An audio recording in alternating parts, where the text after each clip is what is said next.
This is the story of a forgotten battle in which Poland overcame the Soviet Red Army and may well have changed the fate of Europe and of the world.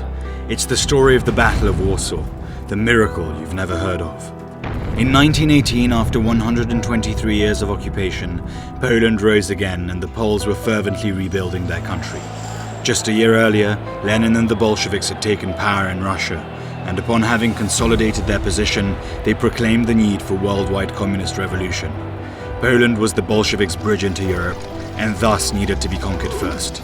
In July 1920, Soviet General Tukhachevsky ordered, "To the west, over the corpse of White Poland lies the road to worldwide conflagration. Onward to Berlin, over the corpse of Poland." The communists preached freedom and equality, but the bayonets of Soviet hordes brought only misery and death. It wasn't just the independence of Poland that was at stake. If Poland fell, Western communists would have received the military support of the Red Army, and Europe may have fallen to communism. The Polish nation came together and mobilized its resources.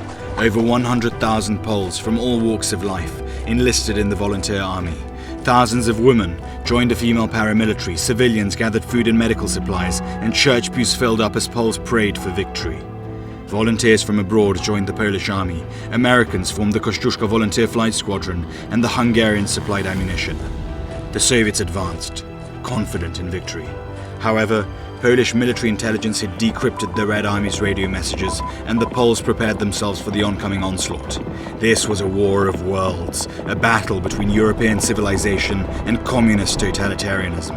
And here, on the outskirts of Warsaw, on the 15th of August, against all odds, the Poles prevailed. It took the tactical genius of Polish leaders Rozwadowski, Piłsudski and Haller, the courage of Polish soldiers and the mobilization of the whole country to overcome the Soviets. Since the victory occurred on the Feast of the Assumption, the battle came to be known as the Miracle of the Vistula.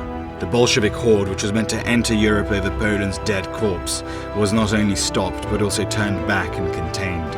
Remember, your freedoms are not free. They are hard fought and paid for in blood. Do not waste this gift.